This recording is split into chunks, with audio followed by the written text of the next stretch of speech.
नमस्कार.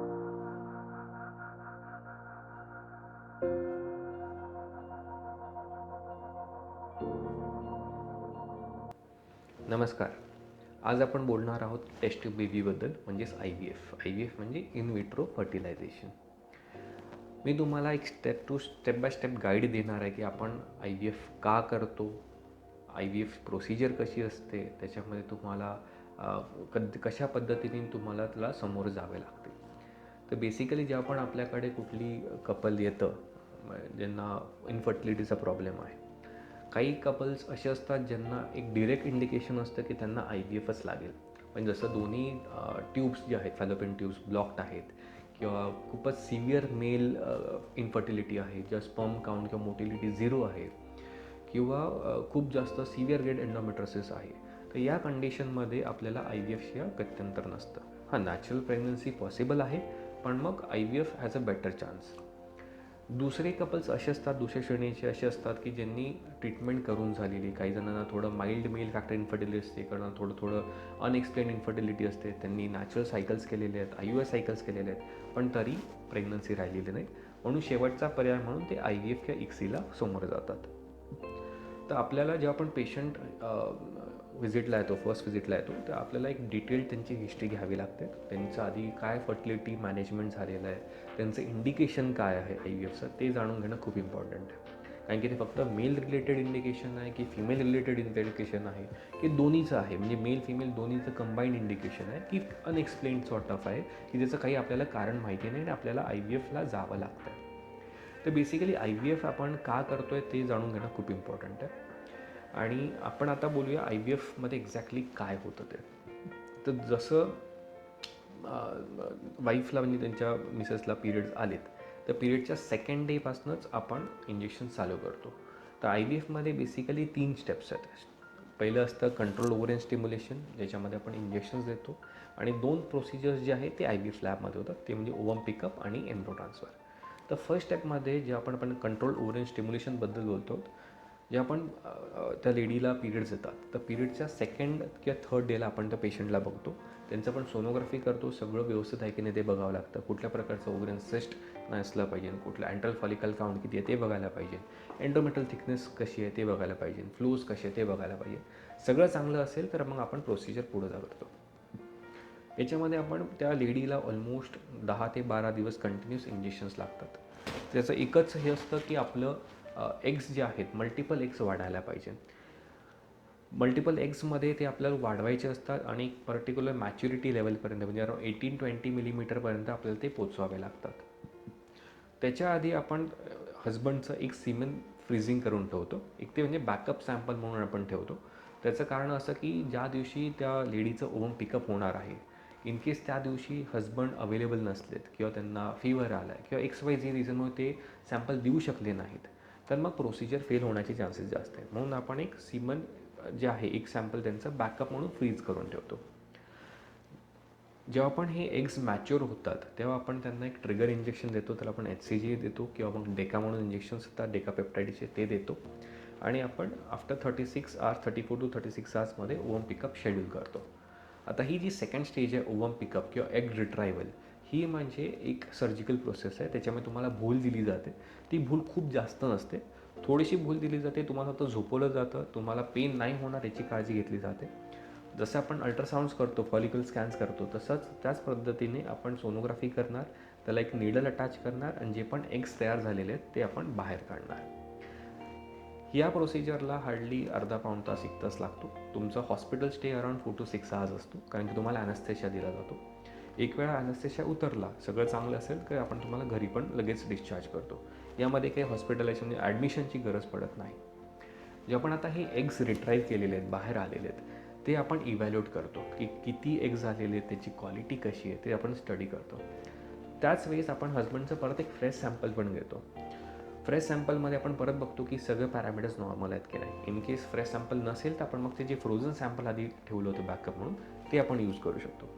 आता यामध्ये आपण जे एग्स आहेत, एग्स आणि स्पर्म्स हे आपण मिक्स करतो. आयदर आपण IVF करू शकतो किंवा ICSI करू शकतो. त्याच्यामध्ये आपण एग्स आणि स्पर्म्स मिक्स करणार आणि एम्ब्रियोज क्रिएट करणार. एम्ब्रियोज म्हणजे शेवटी बाळ असतात. हे जे एम्ब्रिओज आहेत हे आपण इन्क्युबेटरमध्ये ठेवतो लॅबमध्येच, IVF लॅबमध्ये, आणि त्याला आपण ग्रो करायला चालू करतो. ते डे 3, डे 4, डे 5 पर्यंत आपण ग्रो करतो, कल्टिवेट करतो, कल्चर करतो. एक वेळा हे चांगले कल्चर झाले त्याच्यानं आपण सिलेक्ट करतो काही काही चांगले एम्ब्रिओज, आणि ते एम्ब्रिओज आपण मग ट्रान्सफर करतो. ती म्हणजे थर्ड स्टेज म्हणजे एम्ब्रिओ ट्रान्सफर. आता एम्ब्रिओ ट्रान्सफर तुमचं फ्रेश एम्ब्रिओ ट्रान्सफर होऊ शकतं किंवा फ्रोझन एम्ब्रिओ ट्रान्सफर होऊ शकतं. समजा तुमचे सगळे पॅरामीटर्स चांगले आहेत, तुमचे हार्मोनल पॅरामीटर्स चांगले आहेत, लायनिंग चांगलं आहे, ब्लड फ्लोज चांगला आहे, त्या केसमध्ये आपण फ्रेश एम्ब्रिओ ट्रान्सफर पण करू शकतो. काही काही केसेसमध्ये सांगितलेलं आहे की फ्रोझन एम्ब्रिओ ट्रान्सफर तुम्हाला चांगलं सक्सेस रेट देतं. त्या केसमध्ये आपण लगेच फ्रेश एम्ब्रिओ ट्रान्सफर करत नाही. तुम्हाला आपण काही मेडिसिन्स देतो ज्याच्याने तुम्हाला लगेच पिरियड्स येणार. पिरियड झालेत की परत तुम्हाला आपण मेडिसिन्स चालू करतो. इंजेक्शनची गरज पडत नाही, आपण ओरल मेडिसिन्स देतो. त्याच्यामध्ये फक्त तुमचं आपलं एन्डोमेट्रियल लायनिंग वाढवायची असते. एक वेळा ती लायनिंग चांगली झाली, ब्लड फ्लो चांगले झाले की आपण हे जे एम्ब्रिओज फ्रीज करून ठेवलेले ते आपण डिफ्रीज करणार आणि ते एम्ब्रिओज आपण तुमच्या पिशवीमध्ये ट्रान्सफर करणार. त्याला आपण फ्रोझन एम्ब्रिओ ट्रान्सफर असं म्हणतो. आता एम असं असतं IVFमध्ये की तुमचे maximum number of embryos create व्हायला पाहिजे, त्यासाठी maximum number of eggs release झाले पाहिजे.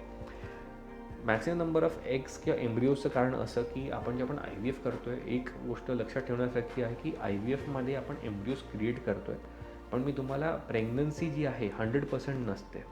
त्याच्यामध्ये सक्सेस रेट 40-50 किंवा मॅक्सिमम 60% आहे. म्हणजे तुम्ही जगभरात कुठेही गेलेत तरी तेवढंच एक 40 to 60% आपल्याला सक्सेस मिळतं. रिझन एकच आहे की जेव्हा पण आपण एम्ब्रिओज क्रिएट करतो ते लॅबमध्ये क्रिएट करतो आहे, पण एम्ब्रिओज मी शेवटी अल्टिमेटली तुमच्या गर्भाशयामध्ये सोडणार आहे.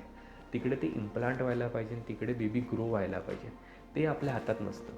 त्यामुळे सक्सेस रेट अराउंड 40-60% राहतं. तर जेव्हा पण आपल्याकडे खूप सारे एम्ब्रिओज आहे, फॉर एक्झाम्पल आपण एम्ब्रिओ ट्रान्सफर केलं आणि अनफॉर्च्युनेटली समजा ती सायकल अनसक्सेसफुल झाली, म्हणजे निगेटिव्ह प्रेग्नन्सी टेस्ट आली, तर आपल्याकडे तुमचे फ्रोझन एम्ब्रिओज आहेत. मग आपल्याला परत ही पूर्ण सायकल करायची गरज पडत नाही. फक्त तुमची लायनिंग बनवायची, जे पण ओरल मेडिसिन्स देतो त्याच्याने लायनिंग बनतात. लायनिंग व्यवस्थित झाली की आपण हे एम्ब्रिओज परत ट्रान्सफर करतो.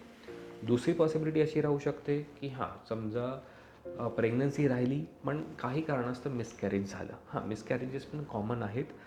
जरी तुम्ही कन्सीव्ह झाले, नॉर्मली झाले, IUI झाले की IVFने झाले, तरी मिसकॅरेज होऊ शकतं. आता हे परत झालं तर हे सगळं आपली प्रोसेस वाया गेली असत नाही. तुमचे समजा माझ्याकडे एम्ब्रिओज असतील, तेच एम्ब्रिओज मी परत वापरू शकतो. थर्ड पॉसिबिलिटी की तुमचं प्रेग्नन्सी राहिली, प्रेग्नन्सी कंटिन्यू झाली, तुम्ही डिलिव्हर पण झाल्यात, व्हेरी गुड. तुम्हाला 2-3 वर्षानंतर एक परत सेकंड चान्स घ्यायचा असेल तर परत तुम्हाला IVF करायची गरज नाही. पूर्ण तुमचे माझ्याकडे एम्ब्रिओज असतील, ती एम्ब्रिओज मी 4 to 5 इयर्सपर्यंत फ्रीजन ठेवू शकतो. तेच एम्ब्रिओज मी परत यूज करू शकतो आणि तुम्हाला मी सेकंड चान्सला हेल्प करू शकतो. ठीक आहे, तर हे झालं एम्ब्रिओ ट्रान्सफर. एक वेळ एम्ब्रिओ ट्रान्सफर झालं की आपण तुम्हाला परत काही मेडिसिन्स देतो जे तुम्हाला ऑलमोस्ट 10 ते 14 दिवस घ्यावं लागतात. एक खूप मिसकन्सेप्शन आहे की तुम्हाला बेड रेस्ट लागेल म्हणून. असं काही नाही आहे. इनफॅक्ट एम्ब्रिओ ट्रान्सफरनंतर जरी तुम्ही दुसऱ्या गावी राहत असाल, तुम्ही ट्रॅव्हल करू शकतात आणि नंतर तिकडे तुम्ही आरामात तुमचं काम करू शकता. तुम्ही ऑफिस वर्क करू शकता. तुम्हाला सुट्टीची काही गरज नाही आहे, बेड रेस्ट घ्यायची अजिबात गरज नाही आहे. इनफॅक्ट कितीतरी स्टडीज आहेत ते सांगतात की तुम्ही थोडंफार वॉकिंग, थोडंफार स्ट्रेचिंग करायला पाहिजे. ते तुमचं ब्लड सर्क्युलेशन इम्प्रूव्ह करेल आणि प्रेग्नन्सी चान्सेस चांगले राहतील. दुसरं एक मिसकन्सेप्शन आहे की आम्हाला काही खायचं आहे का, काही पथ्य आहेत का. काही पथ्य नाही, तुम्ही सगळं व्हेज, नॉनव्हेज सगळं खाऊ शकता. फक्त एवढंच की तुम्ही खूप जास्त स्पायसी, ऑइली, तिखट तसलं काही खाऊ नका, कारण की तुम्हाला ऑलरेडी मेडिसिन्स चालू आहे. त्यामुळे सुद्धा तुम्हाला ॲसिडिटी किंवा कॉन्स्टिपेशन होऊ शकतं. तर त्यासाठी मी सांगेल की आणखी परत काही वेगळे काही मेडिसिन्स घ्यायची गरज नाही. तर त्यासाठी काही खूप जास्त नॉर्मल फूड घेतलेलं योग्य राहील. हे जे मेडिसिन्स आपण 10-14 दिवस घेतो त्याच्यानंतर आपण तुमची प्रेग्नन्सी टेस्ट करतो, त्याला आपण बीटा-ICG म्हणतो. एक वेळा ही बीटा-ICG टेस्ट पॉझिटिव्ह आली की आपण ती परत रिपीट करतो आफ्टर 48 आवर्स. त्याच्यामध्ये आपण डबलिंग टाईम बघत असतो, किती डबल झालेला आहे. डबल होत आहे म्हणजे प्रेग्नन्सी खरंच खूप चांगली वाढ होते. हेच मेडिसिन आपण परत कंटिन्यू करणार फॉर अराउंड 6 to 8 वीक्स. कारण की आपल्याला आतापर्यंत सोनोग्राफीवर बेबी दिसलेला नाही. अराउंड 6-8 वीक्सपर्यंत जेव्हा प्रेग्नन्सी मोठी होईल तोपर्यंत आपल्याला सोनोग्राफीवरचे बेबी पण दिसणार, बेबीचे हृदयाचे ठोके पण दिसणार. एक वेळा ते झालं की आपली प्रेग्नन्सी सक्सेसफुल झाली.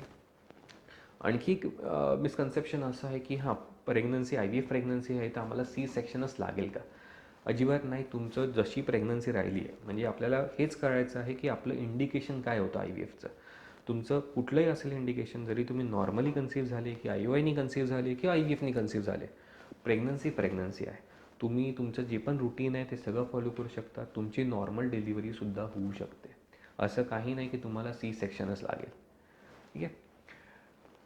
तुम्हाला माझ्याकडनं खूप खूप शुभेच्छा. लवकरात लवकर तुम्हाला प्रेग्नन्सी लाभो. धन्यवाद.